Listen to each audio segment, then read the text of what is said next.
Então, oficialmente, bom dia. Sejam bem-vindos, né, Bom dia. a mais um estudo da série psicológica. E para a gente começar, eu peço ao pessoal que está no chat fechar deixar o microfone aberto, por favor, fechar. Então, vamos começar o nosso estudo fazendo uma leitura do livro Vida Feliz, da Joana de Ângeles.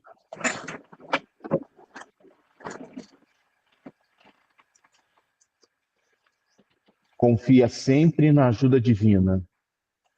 Quando te sentires sitiado, sem qualquer possibilidade de deliberação, o socorro te chegará de Deus. Nunca duvides da paternidade celeste. Deus vela por ti e te ajuda, nem sempre como queres, porém da melhor forma para a tua real felicidade. Às vezes, tens a impressão de que o auxílio superior não virá ou chegará tarde demais. Passado o momento grave, constatarás que o recebeste alguns minutos antes, caso tenhas perseverado à sua espera. Então vamos fechar os nossos olhos, elevando o nosso pensamento a Deus, a Jesus, a espiritualidade amiga, que coordena e dirige esse trabalho. Eis-nos aqui reunidos mais uma vez para o estudo da, da obra Jesus e Atualidade, de Joana de Ângeles, e que as lições, tudo aquilo que conversarmos, que discutirmos nessa manhã, nos ajude no nosso progresso, na nossa caminhada. Cada um de nós sabe do compromisso e da responsabilidade que assumiu, por isso que com muita alegria pede a Ti a permissão para início do estudo dessa manhã. Que assim seja, graças a Deus. Então, como a gente já passou tanto tempo fora, né, a gente vai fazer uma pequena recapitulação da mensagem até o momento onde a gente parou, né? Joana começa essa mensagem falando o seguinte, que o processo de evolução do espírito, desde a sua criação, é para ele um grande desafio, né? Ele tem o seu ponto de partida lá, simples e ignorante, né? Acostumado somente aos instintos, né? Ou seja, ao sentido físico. Então, tudo dele é relacionado ao físico, às sensações. E é a dor que vai fazer com que ele comece a aspirar por impressões mais elevadas, segundo a palavra da Joana, né? Ou seja, ele vai começar a fazer de tudo para não sentir dor.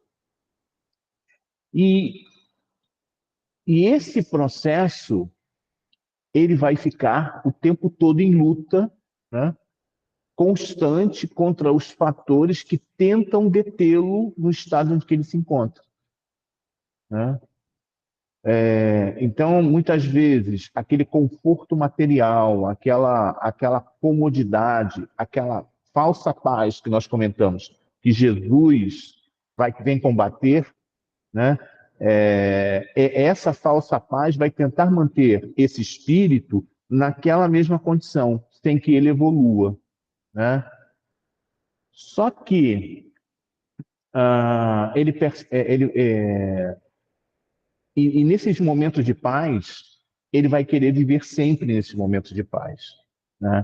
Então ela vai dizer que no início são mais dores do que bem-estar, mas esse processo vai se invertendo, né, com o seu progresso até atingir a plenitude, que é onde nós almejamos chegar, que é onde é a felicidade, né, a felicidade eterna, né, a ausência total de sofrimentos.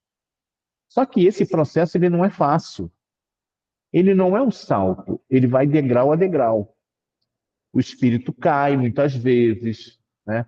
Mas ele se levanta. Por quê? Porque ele é atraído por algo maior, que é o amor, né? Então, nós comparamos essa busca do homem, né, essa busca do espírito para essa plenitude através do mito da caverna, por exemplo, né? Então, o homem ele vai buscar, ele vai tentar cada vez mais crescer, né, cada vez mais buscar aquela luz, porque ele sabe que aquilo ali é que é o verdadeiro, né? Só que o que, que acontece? O homem pensa que essa escalada ela é natural, que ela vai, usando uma palavra que Kardec vai usar na obra dele, é a fatalidade. Fatalmente nós vamos chegar, né? Então é como se fosse, como se eu fosse passageiro de um ônibus, por exemplo. O ônibus sai de Rio das Ostras, vai para o Rio, vai para São Paulo. Então, assim, ele vai chegar lá. E eu não vou fazer nada, eu vou estar sentadinho no banco esperando que o ônibus chegue em São Paulo, né? Só que ele percebe que não é assim. Ele não é passageiro, né?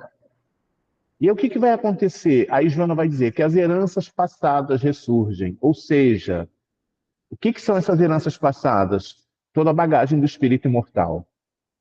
Vai atrasar na sua jornada, mantendo no imediatismo. Comer, dormir e se reproduzir. Afastando-o do belo, do nobre e do sadio. Né? Então, o nosso estudo ele encerra nessa parte, né? Onde nós discutimos esse processo, né? Esse choque que o espírito tem em descobrir que ele é o artífice da sua própria vida, né? Ele é responsável pela sua própria vida, né? Então, e Joana continua dizendo o seguinte: anestesiado pelas necessidades vegetativas, busca apenas o gozo, que termina por causar-lhe saturação, passando a um estado de tédio que antecipa a necessidade premente de outros valores, né? Todos nós passamos por dificuldades de vários matizes, né? Para cada pessoa tem uma coisa que vai tocar, tem uma coisa que vai sensibilizar, né? Nem sempre a mesma coisa toca todo mundo, né?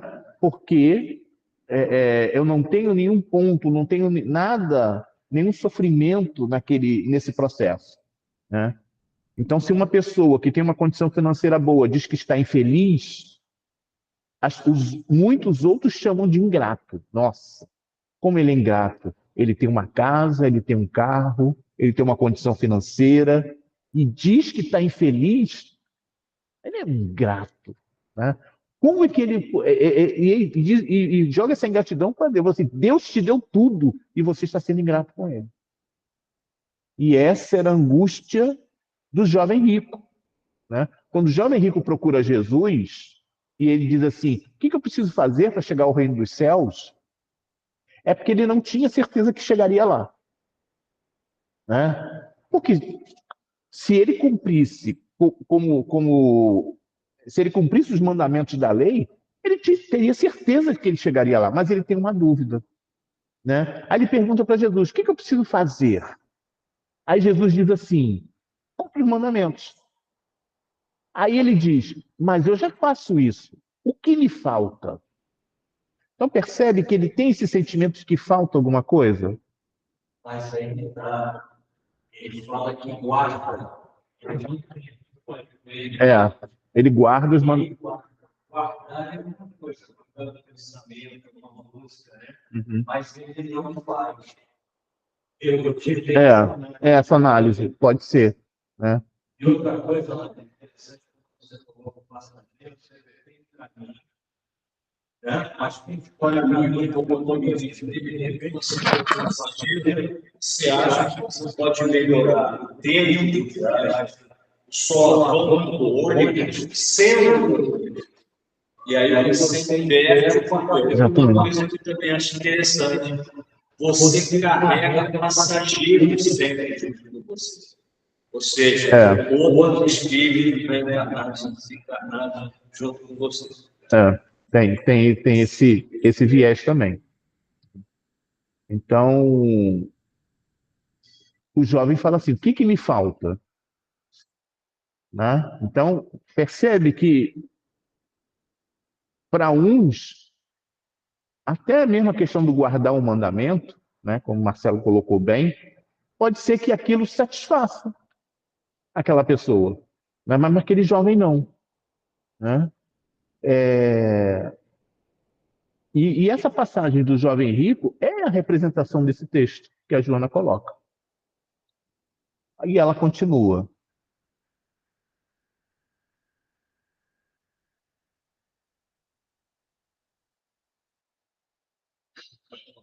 Lentamente desperta para realidades que antes não sensibilizavam e que, de repente, passam a significar-lhe meta a conseguir, sentindo estimulado a abandonar a inoperância.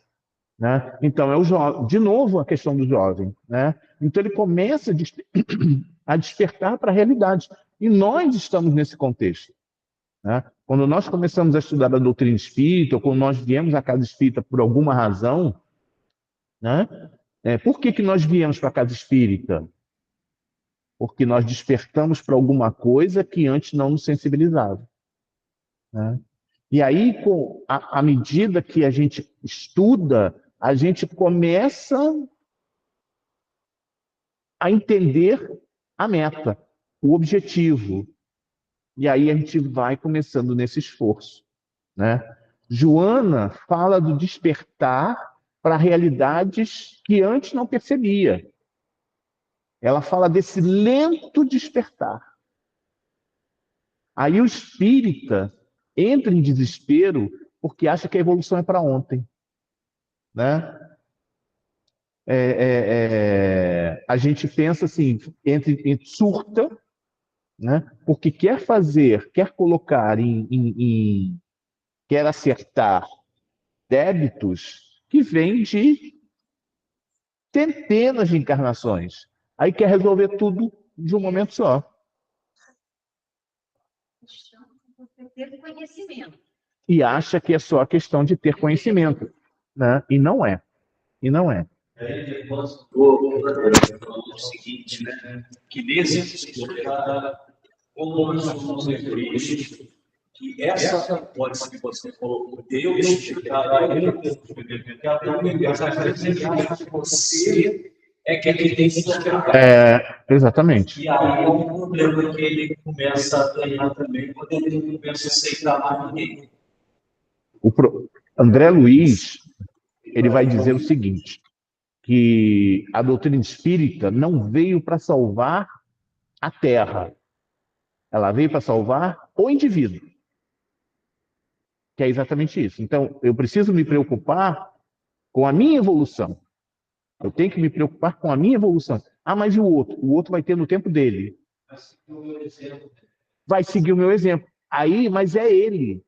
É sempre ele. O que eu posso fazer para ajudá-lo? Né? É a história que Sócrates, né? Sócrates conta, né? Platão vai contar, né? Óbvio que Sócrates não escreveu nada, mas essa história chega até nós.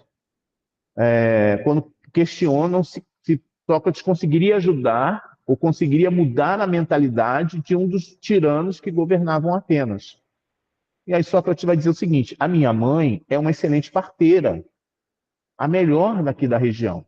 Mas só tem uma coisa que ela não consegue fazer: é dar à luz a uma mulher que não estivesse grávida. Então eu só consigo dar à luz, né? Então assim, você vai falar para a pessoa? Vai. Mas se a pessoa não estiver grávida daquela ideia, não vai adiantar. Né? E a gente vai mostrar essa diferença, né? Esse desespero do espírita. Né? Qual é o processo mais tranquilo e mais seguro para o sucesso? Né? Então a gente tem esse quadro, né, que vai mostrar, né, ele vai mostrar, né, o que é urgente e o que é importante. Né? Então a gente vê que nós na nossa existência enquanto espírito, e a gente não se dava conta desse processo de evolução, tudo na nossa vida era não urgente e não importante. Então, o que aconteciam? As distrações do caminho, os tropeços do caminho. Porque eu não me preocupava com absolutamente nada, né? Mas à medida que a gente vai evoluindo, né? Então, quando começa a ser urgente, né, e não importante, vão ocorrendo as interrupções, que são as falhas, né? Errei de novo, né? E aí nós entramos no processo do espírito atual, nesse processo do importante e urgente. E aí vem a crise. A gente está em crise. A gente não dorme, a gente surta. Por quê? Será que eu vou para um mundo de regeneração? Né? E aí se paralisa por conta disso. Quando o nosso processo ele é importante, sim, mas a gente tem que colocar como não urgente. Tira essa carga. Aí ele acaba tendo. Aí a gente já consegue fazer os objetivos, traçar os objetivos e fazer o planejamento para essa evolução. Tudo é urgente, mas nem tudo é urgente. É interessante a questão do trabalho. Se eu tiver mais de uma coisa urgente, está errado. É. Se tiver tem uma coisa que é urgente, é uma coisa. Se tem mais de uma coisa urgente, eu falo, peraí, o que está errado? Não, nosso trabalho está errado. Nosso trabalho está errado. Se tem muita coisa urgente, teve falha de planejamento. Teve falha de planejamento. Exatamente. Exatamente. Se tem alguma coisa, se tem muita coisa urgente, eu falhei no planejamento. Né? A nossa evolução é importante e não urgente, porque tem que seguir um objetivo e um planejamento. Né?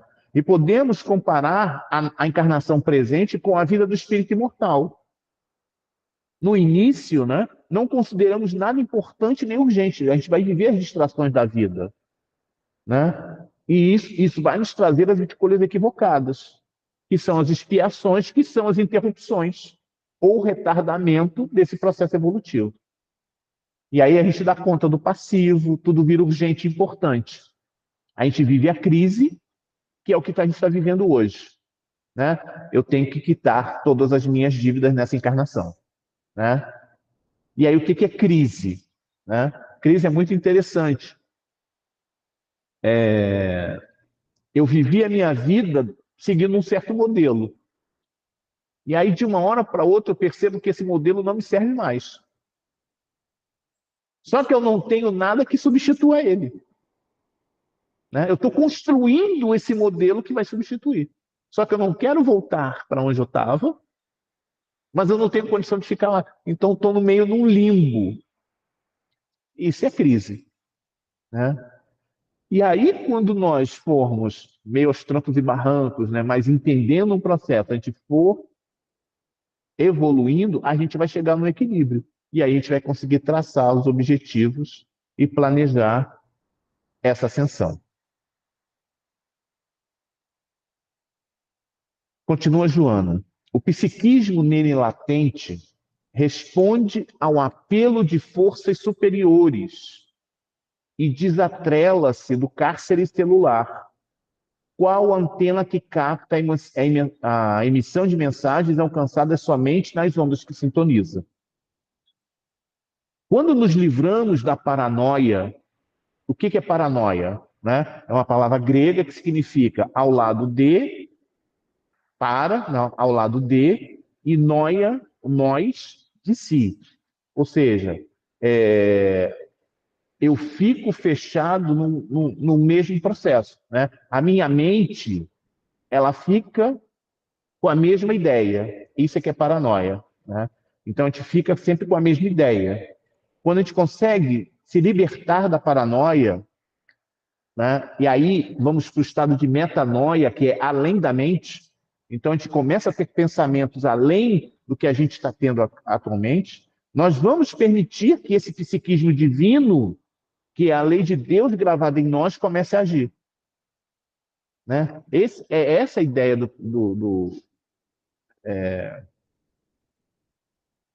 Jung vai falar muito, né, quando fala do self, né, como sendo a representação do divino em nós, né? Essa a nossa busca, né?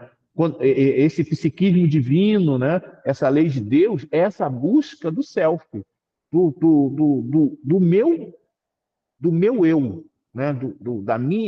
Da minha personalidade, né?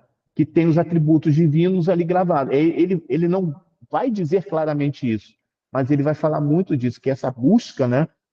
Que as religiões vão tentando, né, essa busca de encontrar Deus. O que é essa busca de encontrar Deus? E toda religião fala, é essa busca do divino. Por isso que Jesus falava, conhecereis a verdade vos libertará. Essa verdade é esse psiquismo divino, esse buscar esse psiquismo divino em cada um.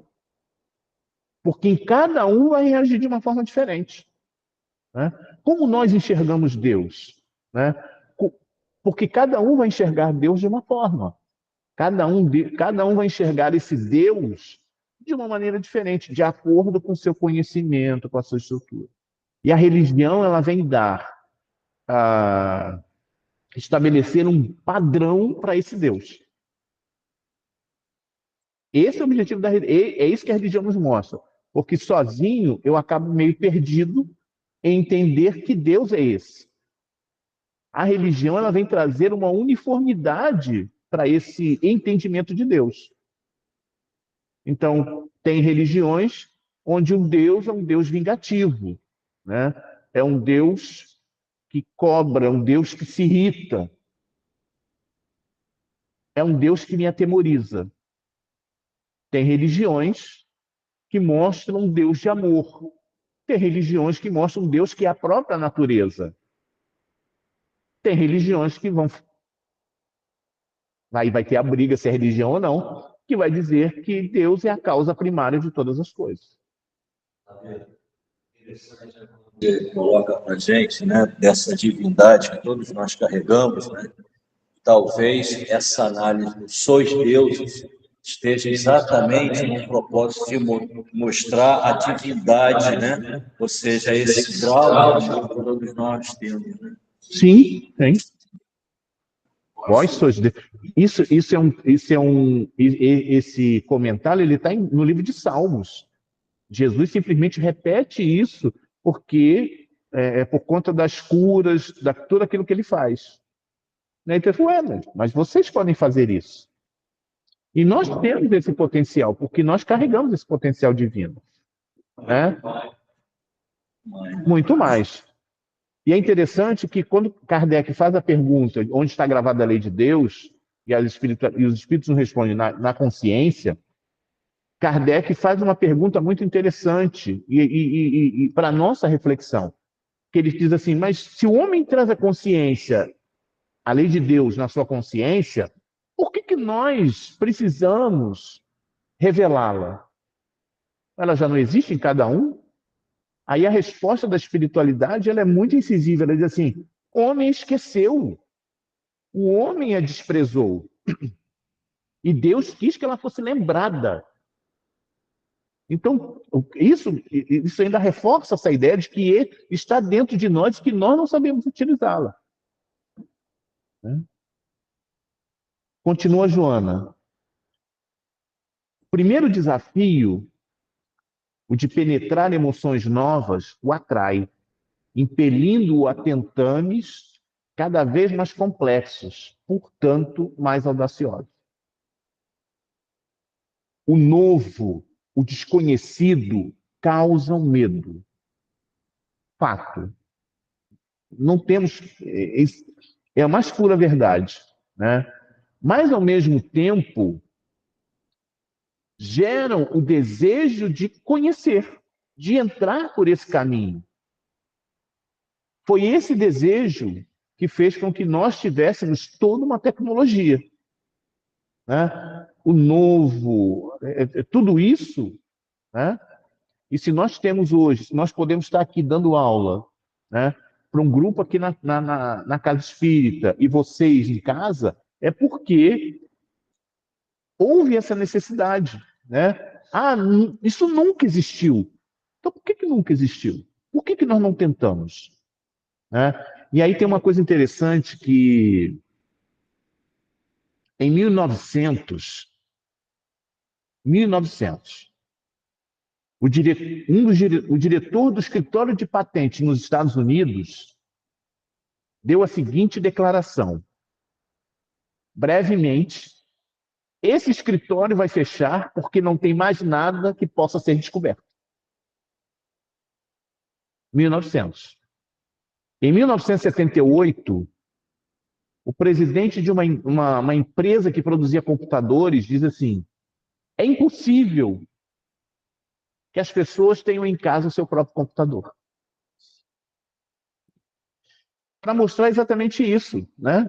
Era algo impossível e nós chegamos lá. Né? Então, é o que Joana está dizendo. Né? Esse novo, esse desconhecido causa medo, mas ao mesmo tempo nos joga, nos envereda por esse caminho. O medo é importante. O medo é um dos sentimentos básicos. E ele é fundamental na nossa vida. Porque ele vai nos deixar constantemente em alerta. Só que esse medo não pode nos bloquear. Né? Ele não pode nos impedir de buscar o novo. E quando isso acontece, a gente precisa perguntar: por que eu tenho medo?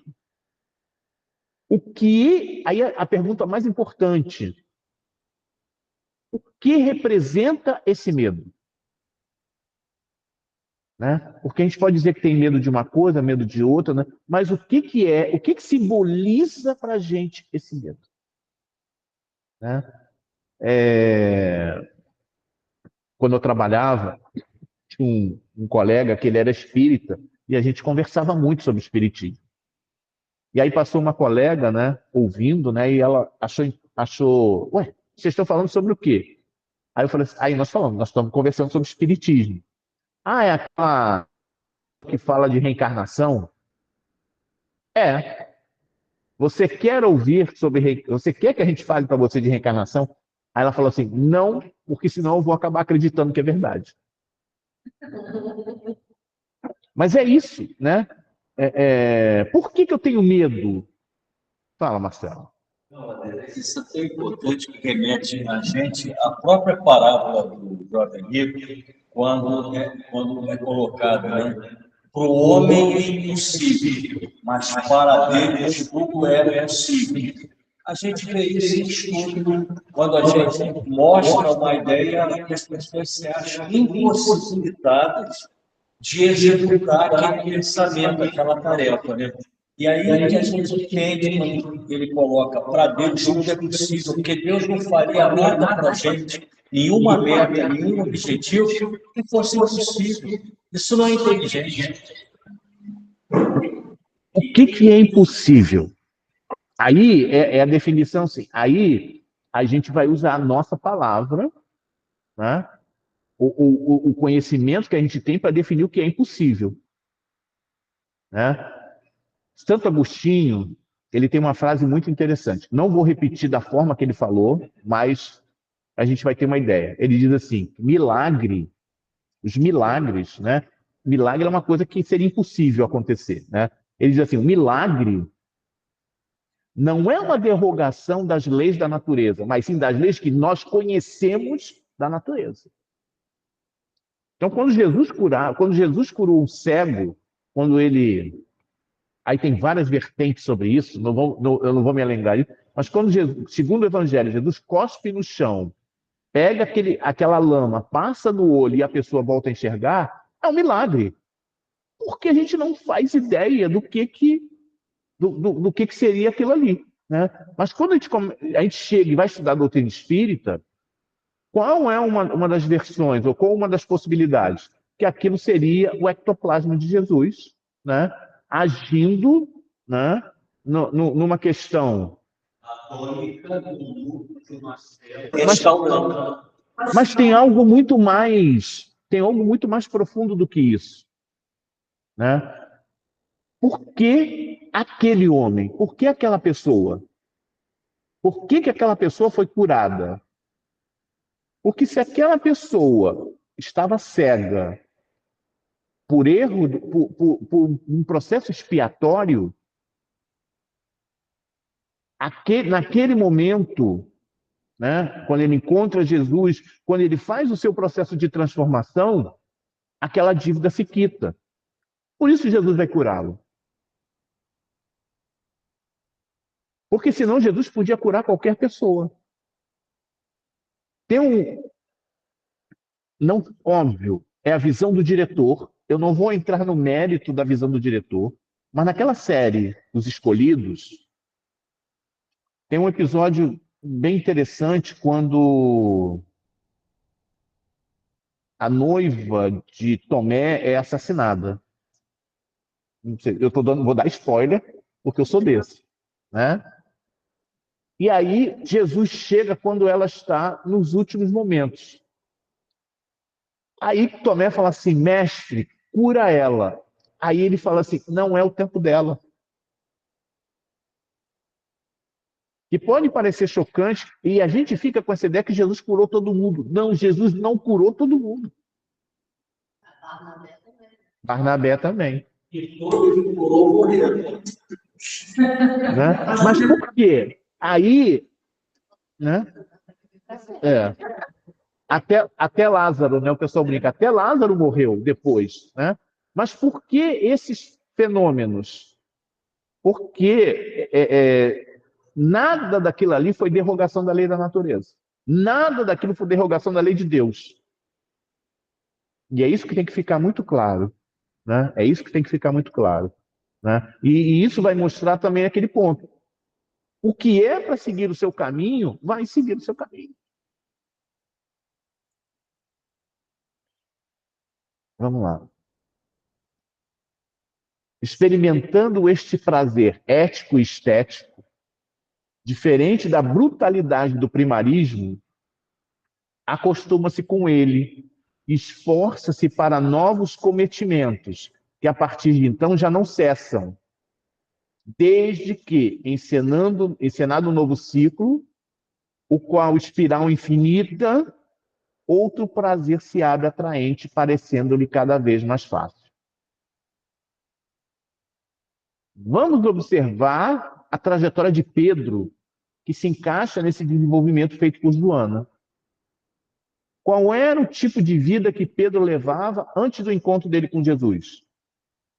Ele era pescador, ele era galileu, né? A Galiléia é uma região muito pobre de Israel, né? No norte, muito pobre, né?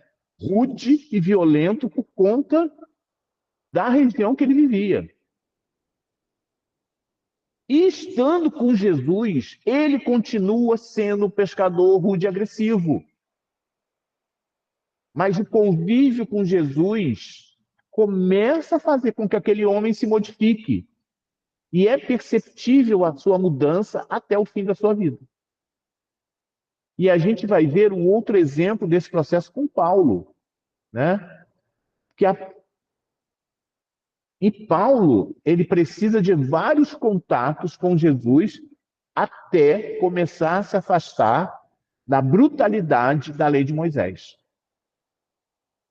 E Joana fala uma coisa interessante, quando ela fala da espiral infinita. São ciclos. Nós vamos passar. O universo ele é baseado em ciclos. Então, a gente tem os ciclos planetários, ou seja, quanto tempo a Terra leva para dar uma volta em torno de si mesma? Quanto tempo ela leva para dar uma volta em torno do Sol? São ciclos. Quanto tempo a Via Láctea leva para fazer uma volta, dar uma volta completa? Quanto tempo a Via Láctea leva para dar uma volta dentro do núcleo estelar que ela está, da galáxia? Mas é interessante isso que você coloca, são ciclos que a gente não vê. Mas, porém, numa encarnação a gente vê o ciclo do dia e da noite, inverno, verão, ou seja, ciclo, maré alta, maré baixa. Por isso, mas a gente não acha que é ciclo porque a gente não tem acaba não tendo essa visão de longo prazo. Mas eles existem, né? Tem proporção.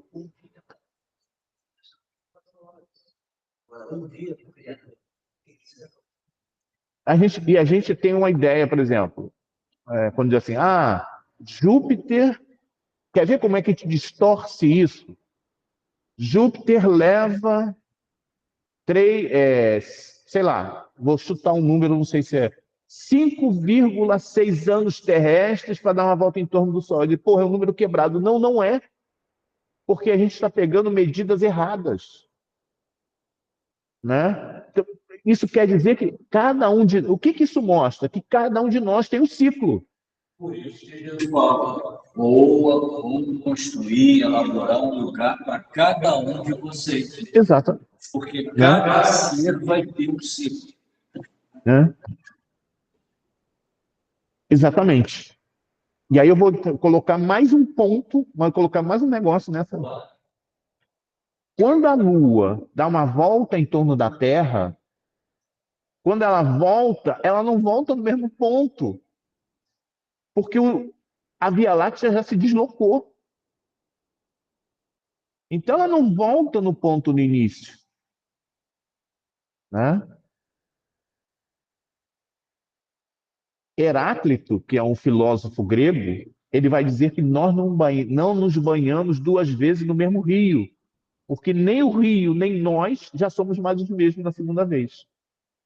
E a nossa evolução é uma espiral infinita, porque a gente vai voltar e a gente vai perceber que vamos passar pelas mesmas experiências, né, que nós já vivemos, mas elas nunca vão ser iguais. Por isso é que parece mais fácil. Porque nós já vivemos essa experiência e quando retornamos a esse ponto, né, nós já temos a experiência daquilo aí, então parece que é mais fácil. Que é aquele caso de devolver o troco no mercado, né, que eu acho que eu já comentei. Né? Quando você já passou por essas experiências, já sofreu, ou seja, já teve a prova e a expiação, quando acontece isso com você de novo, você diz assim, não, você me deu o troco errado. Na hora. Porque eu já passei por essa experiência, então estou voltando ao mesmo ciclo. Quando eu não devolvo, quando eu reluto em devolver, eu ainda estou vivendo, é porque eu fui confrontado com ideias que mexem no meu intelecto. Então, o meu sentimento diz, guarda, fica para você. Mas tem algo que vai dizer, não, você não pode deixar. E quando eu não fui confrontado, quando é a primeira vez, provavelmente eu vou guardar o troco.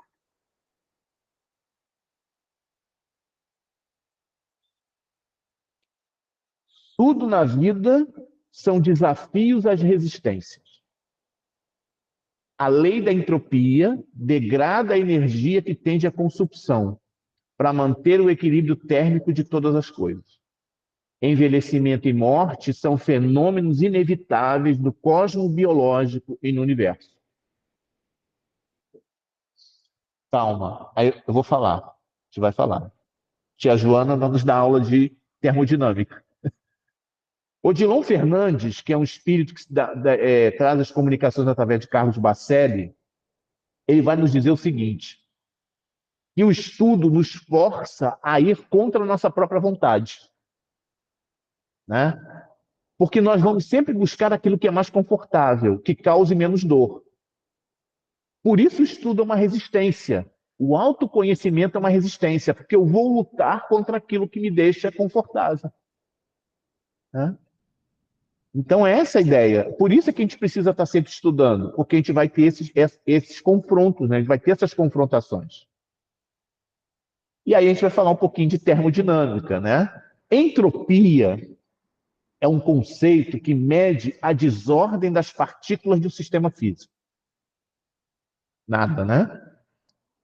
Ela diz o seguinte, a lei diz o seguinte, que quanto maior a desordem de um sistema, maior será a sua entropia. Então, por exemplo, quando eu vou para a cozinha, né? Quando eu vou cozinhar, né?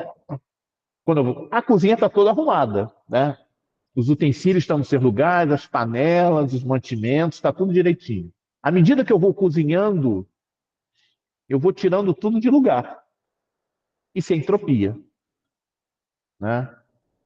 Quanto maior a entropia, ela é espontânea, ou seja, ela segue os princípios da natureza e são irreversíveis. Então, por exemplo, quando eu deixo cair um copo d'água no chão, a bagunça é entropia, é a entropia. E é impossível fazer com que a água volte para o copo. Então, eu não consigo retroceder essa entropia. O gelo derretendo, né? Quando você abre um frasco de perfume e você sente o perfume, né? Você não precisa botar ele na mão, mas você vai sentir aquelas moléculas de perfume que saíram, elas não voltam mais para o frasco. Isso é entropia. Tá? O leite derramado. O leite derramado. Né? Fala. E quando você bota tudo no lugar? Oi? E quando você bota tudo no lugar? É a energia. Então, a energia que você vai gastar, quanto maior essa desordem, maior a energia. Fecha o. Quanto maior a desordem, maior a energia que você precisa para colocar no lugar. Então, não necessariamente dobra. Provavelmente, como tudo na natureza, acaba sendo exponencial. Né? E aí, a gente pode usar, tudo é no caos. Era necessário o caos para você edificar, criar novamente todo o caos. Então a gente tem que entender isso como espiritista, né? Vai haver vários caos na nossa vida, mas nós vamos ter que usar a simbologia da entropia para entender o que passou, passou. O que passou, passou. O caos é necessário. O caos, tudo é necessário. Um caos é o bode na sala, que o pessoal fala, né? Botou o bode na sala, mas tem que tirar o bode. E a energia, né? A Joana usa o conceito da entropia para nos lembrar o seguinte, que envelhecimento e morte são inevitáveis. Então, o que nós estamos fazendo, o processo de envelhecimento, ele é um processo entrópico. Né? Nós vamos desorganizando toda a questão orgânica, né? E o que o homem faz? Busca desesperadamente um processo de evitar o envelhecimento e a morte. Mas isso é essência do espírito. Isso é nossa essência. Quem já viu um filme? Eu vou falar da história, porque eu não gostei do filme. Um filme chamado O Homem Bicentenário. Eu li a história, que é uma história de Isaac Asimov, de quem eu sou fã. Né? O que é o Homem Bicentenário? É uma época onde se constroem robôs para determinadas atividades. Só que não se sabe a razão, não se tem o robô ele foi construído com um defeito, vamos botar muito entre aspas, um defeito, né, no seu cérebro, e ele tem criatividade. Então ele não consegue, por exemplo, ele pinta quadros, mas ele não pinta 2 quadros iguais. Ele vai pintar os quadros diferentes. Né? Então, a família percebe isso. E percebe que ele é diferente, porque ele tem raciocínio, ele tem uma ideia, ele tem esse senso de desenvolvimento que hoje nós vamos chamar assim, muito como a inteligência artificial. Né? E aí ele vai desenvolvendo, e aí ele é um robô que comemora 100 anos. Então ele tem a celebração do robô centenário. Mas isso o incomoda. Então o que ele começa a fazer? Ele começa a mudar o seu próprio sistema para que ele passe a se alimentar porque eles precisam de energia, né? Ele tem bateria, ele é solar, etc. Ele passa a se alimentar para gerar energia. Ele passa a eliminar os resíduos. E aí chega um momento que ele diz assim, eu quero morrer. E aí é dado a ele o direito da morte. Então, essa é a essência do ser humano, né? do ser encarnado. Né? É parte da natureza. Só que nós queremos ir contra a natureza. Né? Nós queremos lutar contra algo que é inevitável. É isso que Joana está dizendo. Gente, o pessoal do chat está quietinho hoje, né?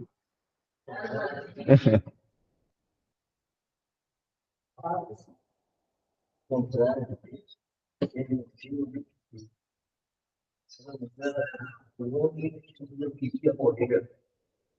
Em uma floresta, ele encontrou uma luta, como chovia, ele se abrigou nessa luta. Nessa luta, ele encontra tipo, a ladinha, e ficou feliz, porque fazia um século que ele não tinha ninguém, que o homem apareceu. Aí o pessoal tem direito a um desejo. Olha o que ele pediu. Ele pediu a imortalidade. Aquilo que estava passando uma grande coisa. Aí, o tempo vai passando, ele se sente perdido. Porque todo mundo que ele conhecia morreu. Aí ele era imortal, mas sozinho. Uhum. Aí termina o filme, ele entrando na caverna para pedir Para morrer. direito de morrer.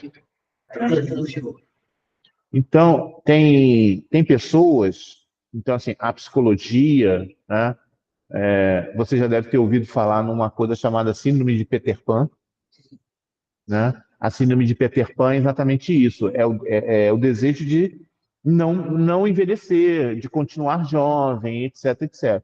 E é um distúrbio, acaba sendo um distúrbio. E tem vários filmes que tratam sobre isso, né? Então, por exemplo, Highlander. Então, você percebe, por exemplo, Highlander é o imortal que vive séculos, que tem esse contexto. As pessoas que são afetos morrem e ele continua ali. Então, às vezes, quando um encontra o outro, né, que vão lutar, tem os que se deixam, porque eles querem morrer. Que chega o momento onde eles não querem mais aquilo. Né? Então eles se deixam ir, eles se deixam morrer. Exatamente por isso. Continua Joana. Os batimentos cardíacos são desafios à resistência do músculo que os experimenta. Os peristálticos são teste constante para as fibras que os sofrem. A circulação do sangue é quesito essencial para a irrigação das células. A respiração constitui fator básico, sem o qual a vida perece. Tudo isso e muito mais na área dos automatismos fisiológicos a interferir nos de natureza psicológica. Função. Vocês tanta coisa que já falaram para a gente agora. É natural que o mesmo suceda no campo moral do ser, que nunca retrocede e não deve estacionar sob pretexto algum. No progresso, a evolução é inevitável. A felicidade é o ponto final.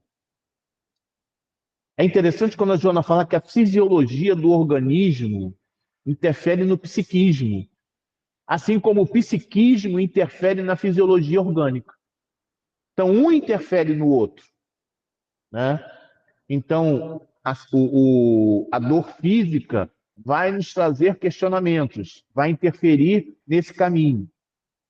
Mas, ao mesmo tempo, situações do psicológico vão interferir no corpo físico.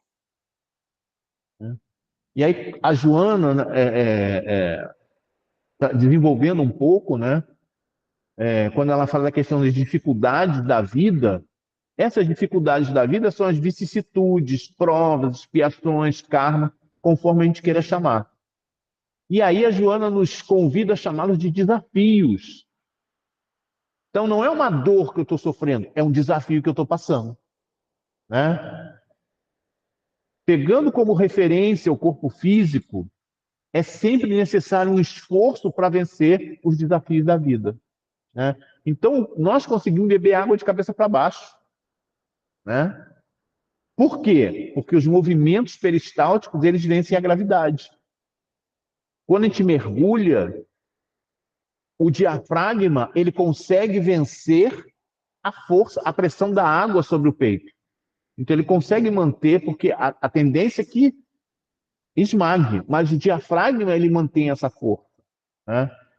Quando a gente corre, faz uma caminhada, uma corrida, o coração aumenta os batimentos, porque ele sabe que as células precisam de energia, né?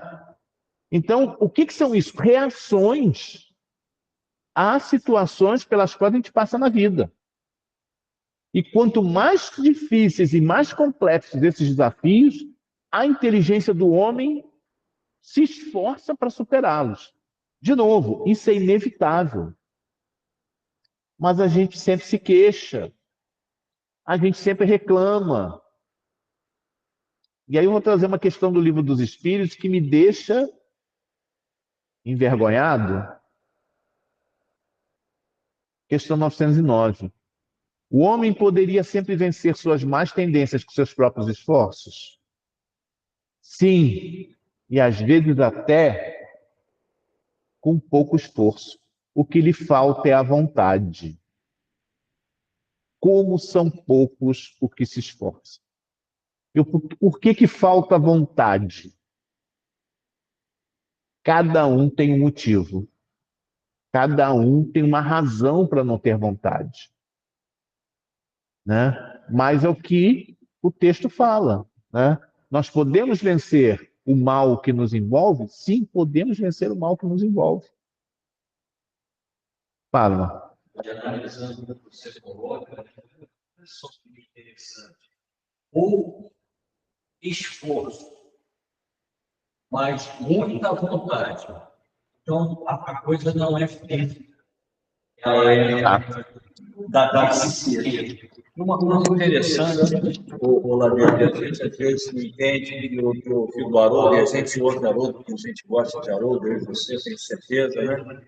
Ele fala que a construção do homem, da fisiologia, biologia do homem, né? Como durou tempo para isso ser construído e a gente não leva isso em consideração. Aí ele deu um exemplo interessante, quando você atravessa uma rua, vem um carro de lado, um carro do outro, você imediatamente faz um cálculo matemático de qual a velocidade que você tem que ter para ser aqueles 60 metros, 50 metros. Mas isso já está, vamos falar assim, no sangue. Mas quanto tempo isso levou para ser um automatismo de todos nós? Aí chega uma hora que eu falo assim, minha vida não vale nada, não sei, cara, você é uma construção secular, milenar, e você não valoriza. Não sei nada, não conheço nada. Por isso que isso mesmo, é pouco esforço, o que te falta é a psique da vontade. E observar essas... É um pouco também observar tudo isso, né? Muita gente que diz, né, que... E aí, de novo, é tudo muito construção.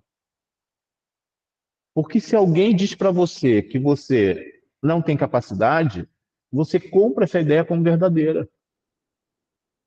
Você acaba comprando essa ideia como verdadeira. Então, mesmo que você faça tudo isso, né, mesmo que você desenvolva tudo isso, você vai se sentir um fracassado.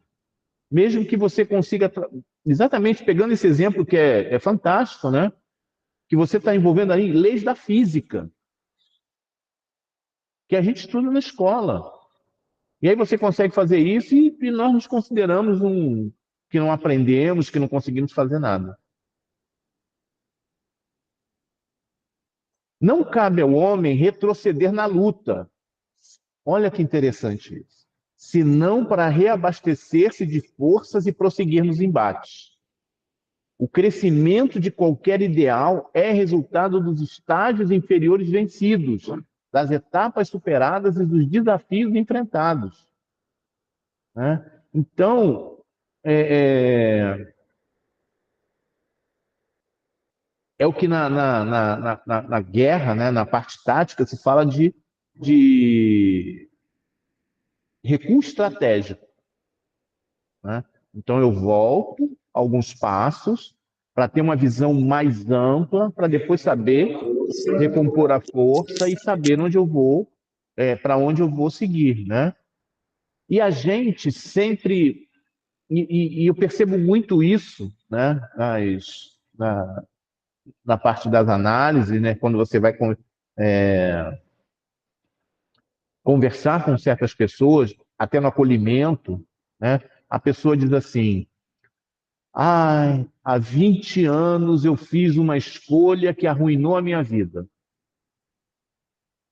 Ai, se eu não tivesse tomado tal decisão em determinado momento, a minha vida seria outra." O que a Joana diz?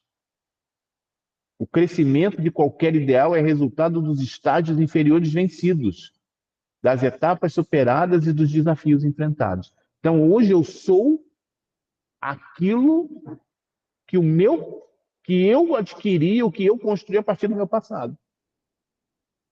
Né? Eu sou esse. Entendendo, e uma coisa tem que ficar muito clara. Se eu tomei determinada escolha em determinado momento, é porque naquele momento eu tinha todo o conhecimento que eu precisava para tomar aquela decisão. E que é covardia nossa nos culpar por uma decisão que nós tomamos há 20 e 30 anos, baseado no conhecimento que eu tenho hoje. É covardia. Hã? É covardia. Eu vou além do desculpismo. Eu vou além do desculpismo. É muita covardia com nós mesmos. Né? Nós precisávamos seguir aquele caminho. Nós precisávamos seguir aquele caminho. Eu não tinha conhecimento. Eu vi uma história de um professor. Ele contou a seguinte história. Ele estava se separando, divorciando da esposa. Eles não tinham filhos, não tinham bens, que eles moravam de aluguel, etc. Então foi diante de um advogado. Né? Aí o advogado, eles dois lá sentados, o advogado falou assim: vocês têm certeza da decisão que vocês vão tomar? Aí eles falavam assim: sim, temos certeza. Aí o advogado falou assim: lá na frente, vocês vão se arrepender da decisão que vocês tomaram. Aí um olhou para a cara do outro assustado, aí o advogado continuou: mas se vocês não tomarem essa decisão agora, vocês também vão se arrepender da decisão que vocês tomaram. Então não adianta, né? Que a gente vai sempre pensar assim: e se eu tivesse escolhido? Eu costumo dizer que se eu não complicativo. O ser é um pronome complicativo, né? Se a gente olhar, por exemplo, o jogo de xadrez, né? O jogo de xadrez. Após o primeiro movimento, você tem, sei lá, 20 opções de uma outra segunda jogada. Depois do segundo movimento, já passa para 400. Por isso que é complicativo. Por que não, por exemplo, se foi 20 anos, cara, quantas ações eu tomei de 20 anos até hoje? Em decorrência daquela escolha. E aí, só para fechar, depois de 5 movimentos, as opções passam a ser 5 milhões. 4 milhões, desculpe. 4 milhões é muita coisa. Você reparou que em todas essas passagens de escolha, eu fui avisado que talvez não desse certo, principalmente pela mãe. Quando a mãe fala, não faça isso, mas ela respeita eu faço. E aí depois vem aquela frase que todo mundo já passou, né? Eu falei que não ia dar certo. Mas, mas tem muito a questão. É, mas por que que a mãe. Mas por que que a mãe acerta? A mãe tem experiência. É experiência. Eu acho que está mais para intuição do que sugestão. É. Fala, Ivan.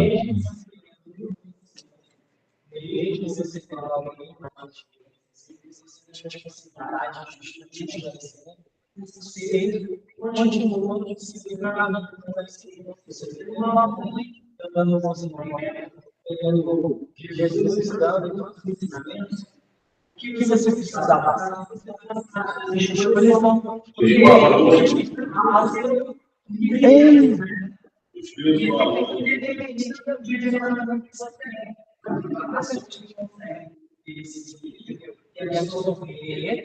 E não errar, fazer a história melhor para aquele momento. Outras não, ele não todo o conhecimento para passar fazer isso. Você deseja. E aí, vai errar, vai errar, ele vai lá na frente.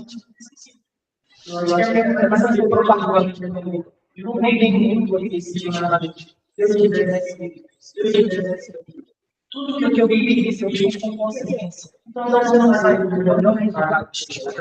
Porque faz parte da próxima, vou pensar de uma maneira diferente para levar a minha mensagem diferente. E assim é a vida.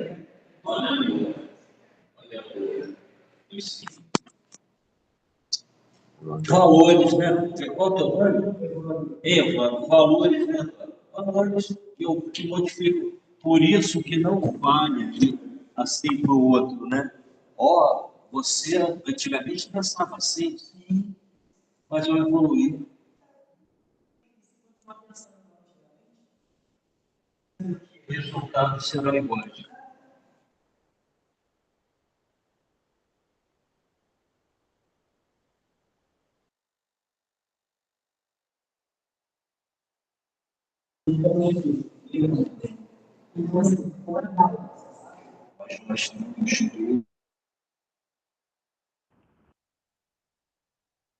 Eduardo, Oi, voltei. Voltei, estão me ouvindo? Eduardo, Oi. na verdade, quase toda mãe se pergunta, quando os filhos já estão grandes e vivendo a sua vida, onde ela errou, né? Mas naquele momento, ela tomou aquela decisão com a bagagem que ela tinha para tomar aquela decisão, não é verdade? Sim. Eu acabei não vendo quem foi que comentou. Mas, Regina. hã? A Regina. A está Regina online. comentou o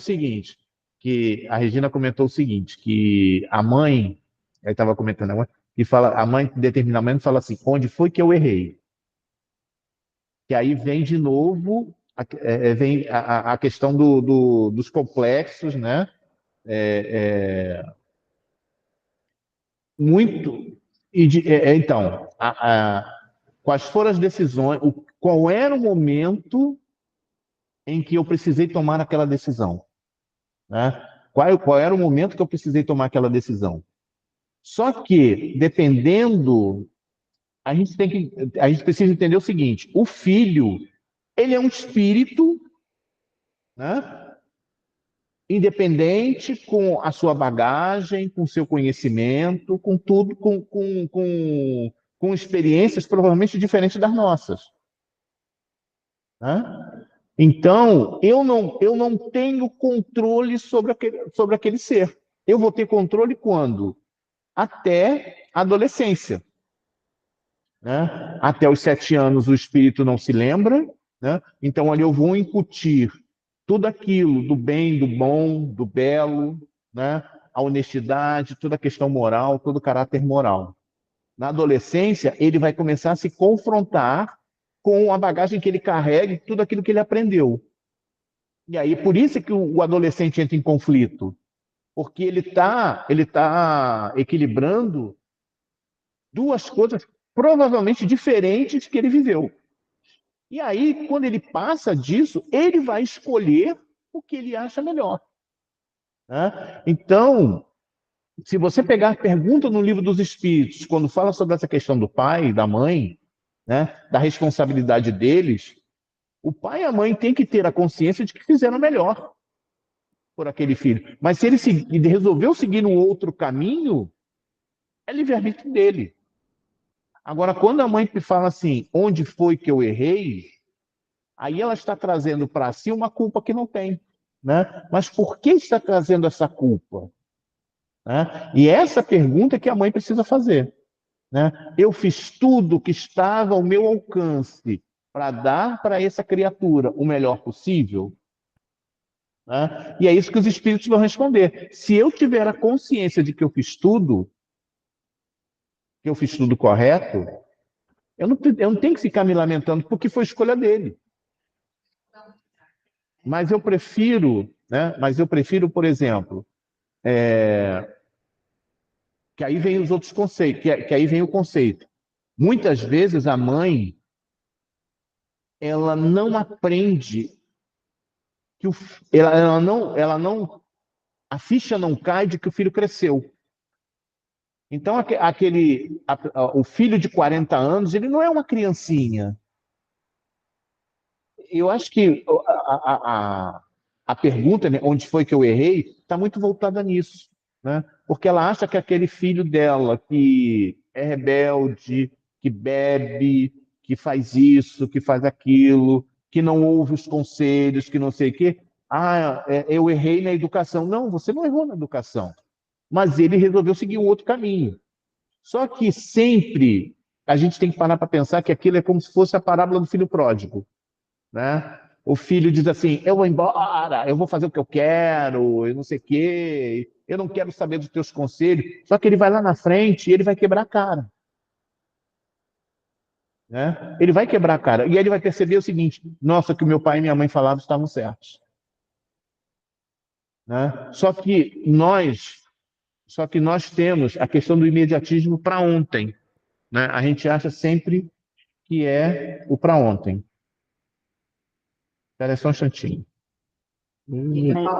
Mas, Eduardo, às vezes, naquele momento, ela tinha aquela bagagem e tomou aquela decisão, e agora, passados 20 anos, 30 anos, ela vê que eu podia ter agido dessa ou daquela forma, mas aí o tempo já passou e você não pode mais agir daquela maneira, não é? Por isso que às vezes ela se culpa. Mas não pode. Aí, há 20 anos, ela tomou uma decisão que naquele momento era a melhor possível, para aquele momento. Sim. Então, eu não posso me culpar hoje, com todo o conhecimento que eu tenho, por uma decisão que eu tomei lá atrás. Porque o filho, ele não vai ficar ligado eternamente. Ele vai ter que seguir o caminho dele. Só que ele já carrega uma bagagem das experiências como espírito imortal do passado. Então eu não posso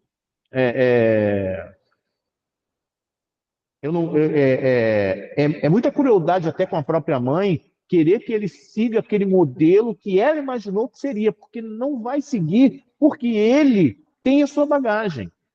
É esse ponto. O que se pode fazer nesse momento? Orar.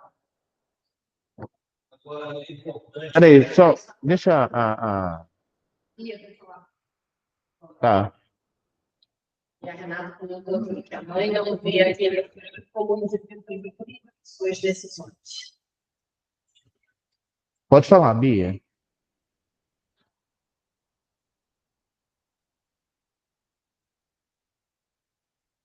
Bia? Já responderam. Tá bom. Obrigada. Fala. Uma das coisas que você falou. Primeiro, que às vezes a gente projeta no filho aquilo que a gente gostaria de ter sido, né? E aí a gente projeta, aí a gente imagina, idealiza aquele filho. Então, ele vai ser assim, ele vai ser bonzinho, ele vai ter essa profissão. E depois a gente se frustra, porque ele, como espírito, então ele vai fazer as escolhas dele. E aí a gente acha que a gente que errou, ou que não educou, não é uma questão de educação. É uma questão, às vezes, de visão da gente, como pai. O que a gente quer que ele seja. E essa coisa de ficar, de querer o filho junto da gente o tempo todo, essa possessão. Porque é um sentimento de posse. Né? E aí a gente fica... E às vezes eu acho que conflitos, às vezes, partem daí. Dessa questão, dessa projeção que a gente faz. E aí a gente quer fazer as escolhas por eles, e a gente quer que eles fiquem ali, naquela redoma, uma volta da gente. Quando ele precisa caminhar, ele precisa ir. E a gente não deixa, não se desprende, sabe, fica preso ao outro, como a gente se apega. Exatamente. Exatamente. Fala. Aí um ponto importante que a gente vai ter todos nós falamos sobre a questão, né, da maldade, principalmente agora, que a nossa doutrina nos pede, né? O conhecimento é dentro do estudo. Então, se eu não evoluir dentro de um pensamento, dentro de uma doutrina, dentro de uma filosofia que o Espiritismo nos traz, eu também vou poder tomar as mesmas reações que eu tomei antigamente. Então, o estudo, para mim, ele me leva a ter opções diferentes na ação que eu vou fazer.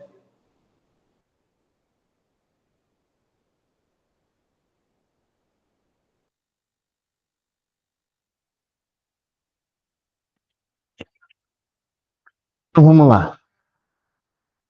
Continuar que o tempo, e eu não quero. Vamos lá. A sequoia culmina a altura e o volume máximo, célula a célula. O universo se renova e prossegue, molécula a molécula. Facilidade é perda de estímulo com prejuízo para a ação. Vamos comentar essa frase aqui. Tudo na vida que se apresenta muito fácil desanima. Então, se você, por exemplo, tem um joguinho no celular, né, que você sempre ganha, você deixa ele de lado porque ele não... Né? Tudo que vem de forma muito fácil tira do indivíduo não só a capacidade de agir perante a vida, mas o vicia e gera um sentimento de vazio interior. Né? Porque os objetivos materiais são sempre os mais fáceis de ser alcançados. E se a nossa vida só se pautar neles, o vazio interior pode levar, inclusive, ao suicídio. Né? Eu tenho um colega que ele falava exatamente isso, que o sonho da vida dele é ter uma casa própria. Quando ele conseguiu a casa própria, ele foi tomado por esse vazio. Né? Por isso é que sempre se fala que o nosso foco tem sempre que estar no objetivo espiritual, na elevação moral. Toda a vida do mestre foi um suceder incessante de desafios. Os embates no seu meio social e familiar constituíram-lhe os primeiros impedimentos que foram ultrapassados em razão da superior finalidade para a qual viera. A família de Jesus era de Nazaré. Né? Ele nasceu em Belém, mas eles eram de Nazaré, na Galileia. Por isso que chamava ele de Galileu, mestre Galileu, mestre Nazareno, por isso esses nomes.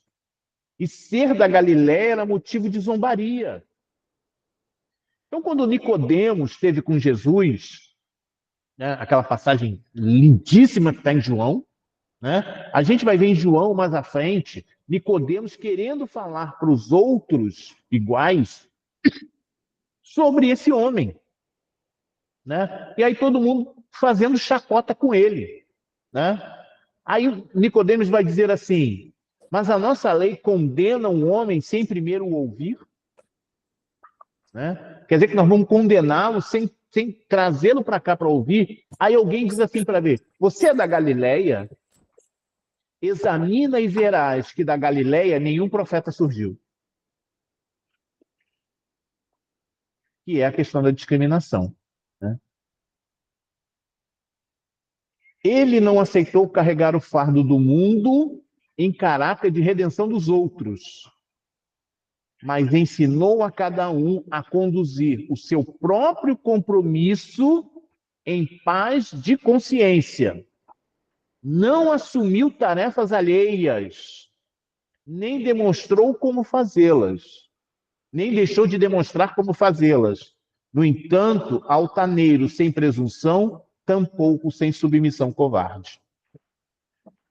E aí a gente vê uma coisa muito interessante, que é o que nós fazemos.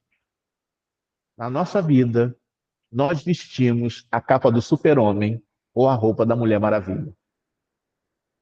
Por que nós fazemos isso? Porque o herói, ele é uma das estruturas da nossa psique, é um dos arquétipos da nossa psique, né? E o arquétipo do herói, ele representa a coragem, a determinação e a força de vontade para superar obstáculos e alcançar objetivos. É aquele que se sacrifica em prol de uma causa maior e inspira outros a seguirem o seu exemplo. Isso está em nós.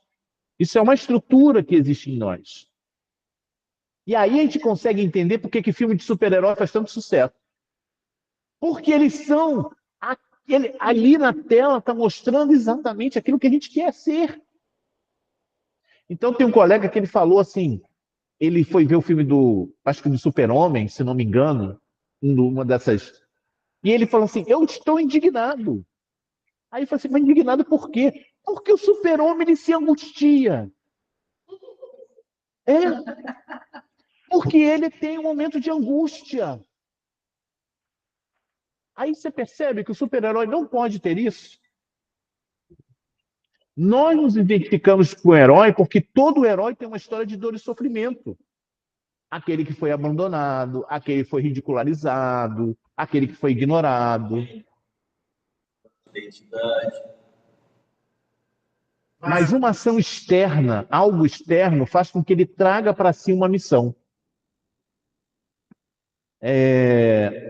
Então, olha que coisa interessante, isso é muito lindo. Guerra nas Estrelas, todo mundo assistiu. Star Wars, né? Todo mundo assistiu. Harry Potter, eu acho que também muita gente assistiu ou leu o livro. Matrix, filme Matrix, e o filme Jogos Vorazes.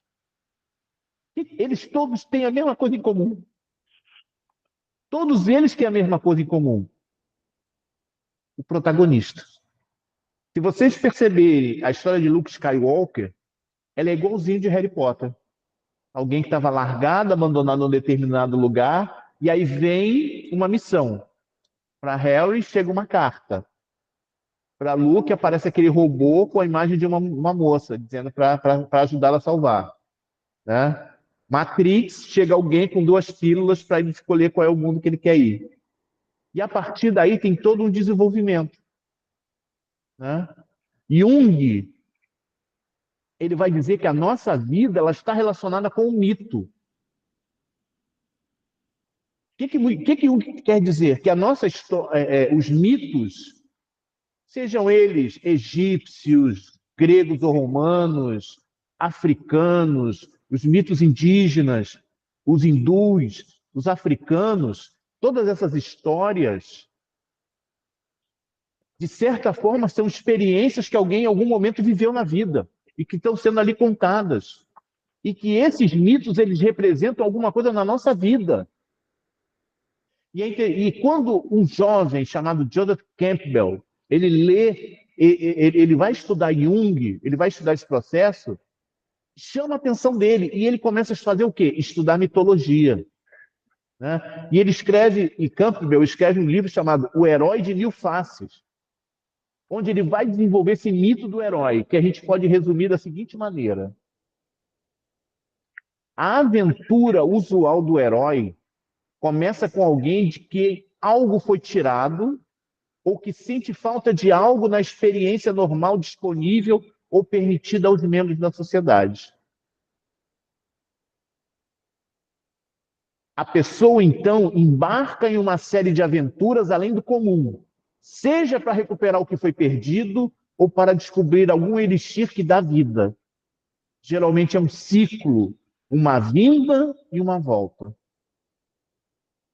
Então, Campbell e outros acadêmicos, estudantes, eles vão descrever também como histórias desse mito do herói a história de Buda e a história de Moisés.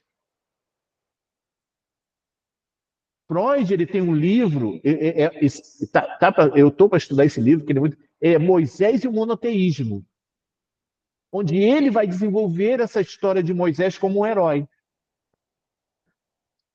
Ele pega os simbolismos da história de Moisés e vai trabalhar com a questão do herói, né? Desse sentido que nós carregamos em nós. É claro, e aí vem a questão. Nós temos o arquétipo, né? Nós temos essa estrutura do herói que a gente vai preencher de alguma forma, mas ela pode ser algo doentio. Como toda parte da nossa psique, ela pode ter alguma coisa doentia. Então, se a nossa mente estiver em desequilíbrio, a causa pode ser nobre, mas os métodos não. Né? E a vitalidade, a força podem ser empregados para o bem e para o mal, dependendo de cada um de nós. Mas por que a gente quer salvar o mundo? Essa é uma outra pergunta. Pergunta de terapia. Por que eu quero salvar o mundo? Né? Por que queremos carregar esse fardo sozinhos? Porque eu quero mostrar alguma coisa para o outro. O que eu quero mostrar para o outro? O que eu queria ser, mas eu não sou. Só que quando eu estou em paz comigo mesmo, eu não quero salvar o mundo sozinho. Eu não preciso provar nada para ninguém. Eu não quero ser competitivo. Eu quero ser colaborativo.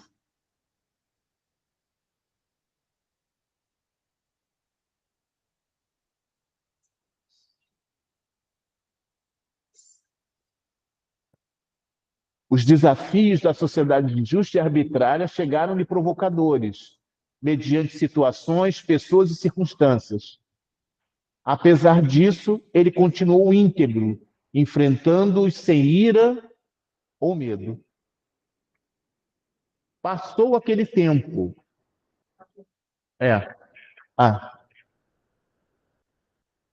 Passou aquele tempo, todavia permanecem os resíduos doentios. Alterou-se a paisagem, não os valores, que prosseguem relativamente os mesmos, gerando obstáculos e insatisfações. E hoje nós somos convidados a seguir os passos de Jesus.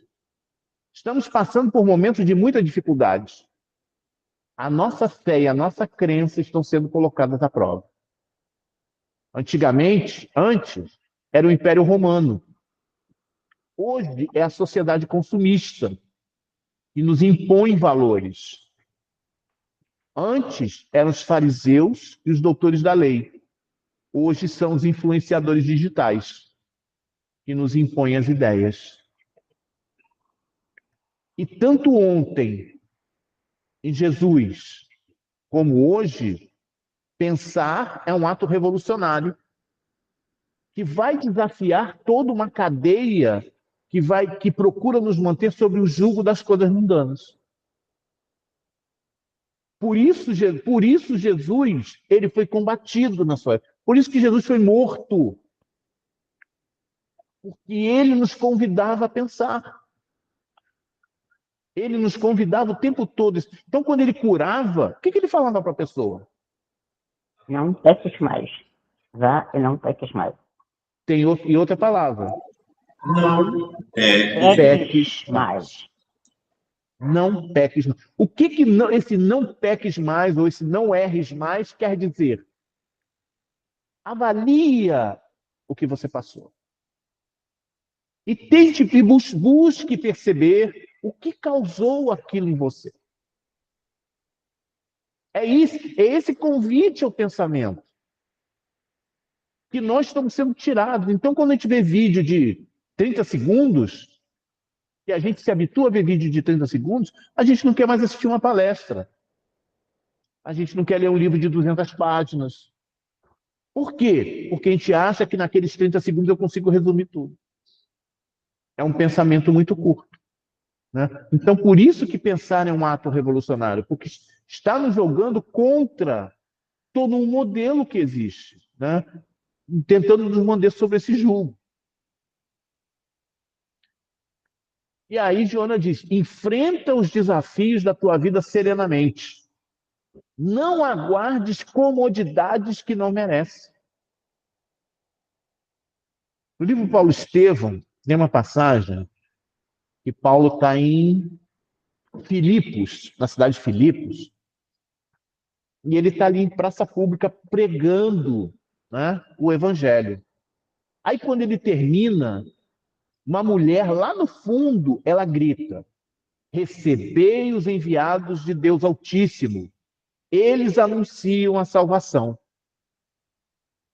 Aí no primeiro dia, Paulo e Silas, né? Estão os dois lá. Um olha para a cara do outro. O que deu nessa mulher? Né? E a mulher vai estar lá todo dia, durante uma semana. Isso chama a atenção de Paulo. Então chega um dia que a mulher repete a frase, recebei os enviados do Deus Altíssimo, eles anunciam a salvação. Aí Paulo desce da tribuna, vai até ela e diz assim, espírito perverso, não somos anjos, somos trabalhadores em luta contra as nossas próprias fraquezas, por amor ao Evangelho. E manda aquele espírito embora. Aí Silas, ele fica assim, ué, não entendi, né? Aí Paulo explica para ele, diz assim, na terra, podemos julgar algum trabalho antes dele concluído? Aquele espírito poderia falar de Deus, em Deus, mas não vinha de Deus. O que nós fizemos para receber elogio? E aí ele fala um trecho, né, que é parecido com o que está na carta aos Coríntios. De noite, estamos lutando contra as imperfeições da nossa alma. Jesus mandou que ensinássemos a fim de aprendermos duramente. Não ignoras como eu vivo em batalha com o espinho dos desejos inferiores. Então, esse espinho, ele vai, né? O que é esse espinho? É o orgulho, é a vaidade. Esse espinho está ali. E aí, como ele diz na carta aos Coríntios, para que não me envaideça, foi-me dado um espinho na carne, um mensageiro de Satanás para me esbofetear, a fim de não me exaltar. Né? E é o cuidado que a gente tem que ter. Né? E o que seria esse espinho? O orgulho, a vaidade, o egoísmo, que nos tiram do caminho. O espinho é a dor moral que sentimos ao nos perceber fora do caminho. Lembra eu vi isso no livro, né, conta a história do Divaldo, mas no filme mostrou, quando ele vai fazer uma palestra, e aí ele está lá, casa cheia, né, e não vem uma mensagem na mente dele. Porque ele não estudou, acreditando que os espíritos iriam ajudá-lo. E aí Joana chega para ele e diz assim, por mérito deles e não seu, nós vamos te ajudar. E depois come ele na bronca, né? Tanto ela quanto o Humberto de Campos. Come ele na bronca. Realiza tua marcha indômito, preservando os teus valores íntimos e aumentando-os na ação diária. Quem teme a escuridão perde-se na noite. Sê tu aquele que acende a lâmpada e clareia as sombras. Indômito significa aquele que não pode ser domado. O que Joana quer dizer com isso? Não acate de imediato o que o outro ou a sociedade insistam para que você faça. Se você sair pelo mundo procurando evidências que você não pertence a ele, você vai encontrar em todo lugar. Se você sair pelo mundo procurando evidências que você não é bom o suficiente, você sempre vai encontrá-las. E esse valor é inegociável. Nós carregamos uma parcela de Deus em nossos corações. Lembra da questão 621? Onde está escrita a lei de Deus? Na consciência de cada um. Então, nós temos essa lei de Deus dentro de nós. Então, eu preciso saber quem eu sou. E isso é inegociável. Eu posso negociar qualquer coisa com você, um contrato, a minha opinião, né? Mas eu nunca posso negociar quem eu sou. Porque se eu sou aquilo que você acha que eu devo ser, eu não pertenço a mim mesmo. E quando eu negocio a minha essência, isso tem um preço muito caro, a saúde. Então, a gente vai ter ansiedade, a gente vai ter fobia social, síndrome do pânico, e por aí vai. Né? Nós falamos do medo, né? Que é uma ferramenta que nos ajuda no enfrentamento do desconhecido. Mas se o medo for exagerado,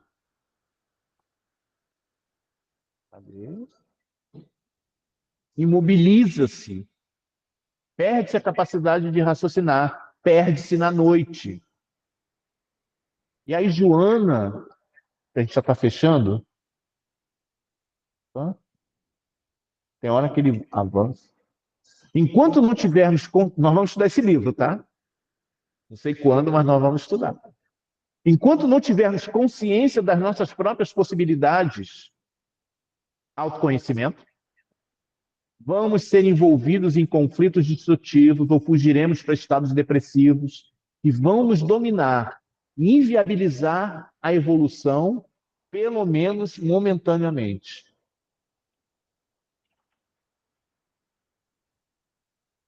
O autodescobrimento ajuda a identificar limites e dependências, as aspirações verdadeiras e as falsas. E ela nos convida a acender a lâmpada e clarear as sombras. Perceba que ela não diz, aguarde pacientemente que alguém vai acender a luz para você. Isso é dever de cada um. Só que esse interruptor para acender essa lâmpada não fica no mesmo lugar em cada um de nós. Então não adianta a experiência da Carol, do Marcelo, ela pode me dar o roteiro, mas a minha é diferente. E essa iluminação vai acontecer no tempo de cada um, dependente das bagagens que cada um carrega.